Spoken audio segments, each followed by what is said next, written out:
রামু ছিল একজন কাঠুরিয়া। প্রতিদিনের মতো রামু সেদিনও গাছ কাটার জন্য জঙ্গলে চলে যায়। রামুর পরিবারে রামু আর তার ছেলে দুজনেই থাকে। জঙ্গলে ঢোকার পর রামু এদিক ওদিক দেখতে থাকে। সে খুঁজতে থাকে শুকনো গাছ কোথায় পাওয়া যায়, কারণ শুকনো গাছ পেলে হাটে বেশি দামে খুব তাড়াতাড়ি বিক্রি হয়ে যায়, আর সেই কাঠ বিক্রি করেই রামুর পেট চলে। হঠাৎ করেই রামুর নজরে একটি শুকনো গাছ চোখে পড়ে।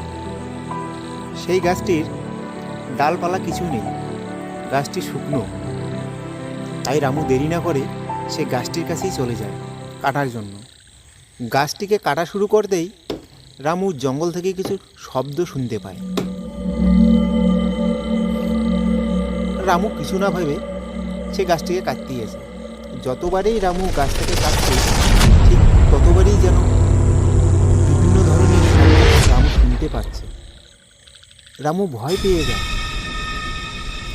রামু ভাবতে থাকে, এতদিন তো আমি এই শব্দ শুনতে পাইনি, তবে আজ কেন শুনতে পাচ্ছি? আমি যদি ভয় পেয়ে গাছ না কেটে বাড়িতে যাই, তাহলে আমাদের খাবার জুটবে না। রামু তাই ভয়কে উপেক্ষা করে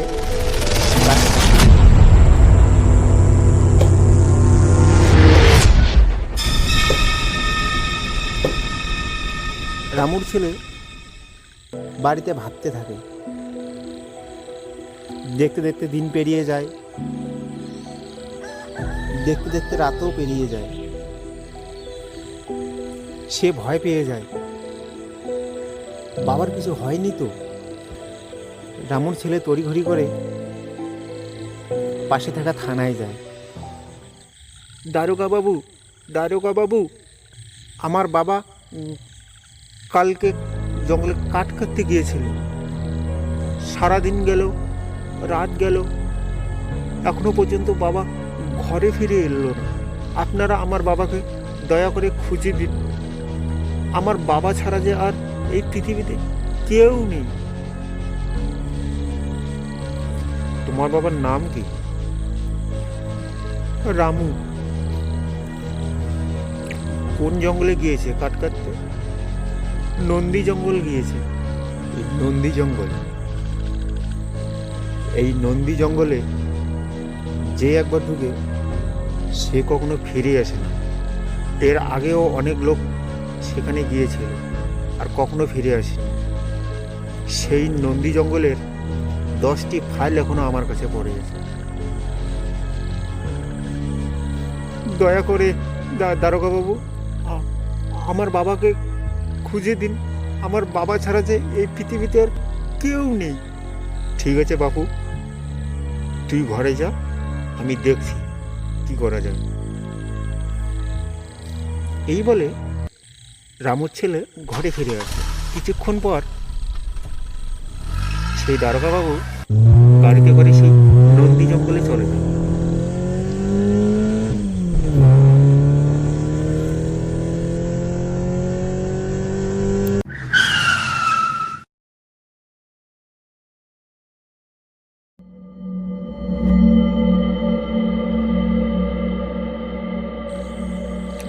বহুদিন ধরে এই জঙ্গল মানুষ খেয়ে যাচ্ছে। যেই মানুষই এই জঙ্গলে আসে সে আর কখনোই ফিরে যায় না। এই জঙ্গলে কে আছিস? দম থাকে তো সামনে আয়, আমার মোকাবিলা কর। তুই চুপি চুপি এই জঙ্গলে মানুষ খেয়ে বেড়াচ্ছিস। কে তুই? সামনে আয়, সাহস থাকে তো সামনে আয়। দারোগা বাবু সেই জঙ্গলের ভিতর থেকে কিছু শব্দ শুনতে পায়। কে? দূর থেকে ভয় দেখাচ্ছিস?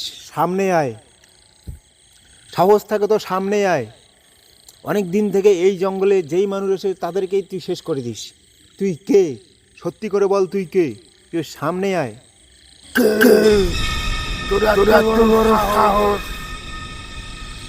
তুই আমার জঙ্গলে এসে আমাকে হুমকি দিস? তুই যদি তোর ভালো চাস তো জঙ্গল থেকে এখনই বেরিয়ে যা, নইলে তোকে শেষ করে দেবো। তুই আমাকে ভয় দেখাচ্ছিস? কে তুই? সামনে এসে কথা বল। যদি তোর সাহস থেকে সামনে এসে আমার সাথে মোকাবিলা কর। দেখছি দারোগা বাবু, তোর সাহস খুব হয়ে গেছে। এই জঙ্গলে তুই যে ঢুকেছিস, তোর বাড়ি তো বলে এসেছিস যে তুই আজকে বাড়িতে ফিরবি না। তুই আজকে এই জঙ্গল থেকে বেরোতেই পারবি না। যদি তোর মঙ্গল চাস তো এই জঙ্গল থেকে এক্ষুনি বেরিয়ে যা। দারোগাবাবু এদিক ওদিক দেখতে থাকে, কেউ নেই। শুধু জঙ্গলের ভিতর থেকে তাকে ভয় দেখানো হচ্ছে। কে তুই? সামনে এসে আমার সাথে মোকাবিলা কর। দূর থেকে আমাকে ভয় দেখাস না। মনে রাখিস আমি দারোগাবাবু। এই দারোগাবাবু যেখানে যায় সেখানে তাকে না নিয়ে কখনোই থানায় ফিরে না। ভালো চাস তুই এই জঙ্গল ছেড়ে চলে যা। আমাদের মতো আমাকে বাঁচতে দে। আমার সাথে লাগতে আসিস না। তোকে শেষ করবো, তোর পরিবারকেও শেষ করবো। ভালো চাস তুই জঙ্গল ছেড়ে চলে যা। তুই আবার আমাকে সেখান থেকে ভয় দেখাচ্ছিস। লুকিয়ে লুকিয়ে থাকিস না, কাপুরুষ। তোর সাহস থাকে তো সামনে এসে আমার সাথে মোকাবিলা কর। বন্ধুরা, যদি দ্বিতীয় পার্টটি দেখতে চাও, এরপরে দারোগাবাবুর কী হলো, আর যদি সেই মানুষকে ভুট্টেকে দেখতে চাও, তাহলে অবশ্যই কমেন্ট করে জানাও। আমি দ্বিতীয় পার্ট নিয়ে আসবো। আর ভিডিওটি ভালো লাগলে সাবস্ক্রাইব করে পাশে থাকবেন।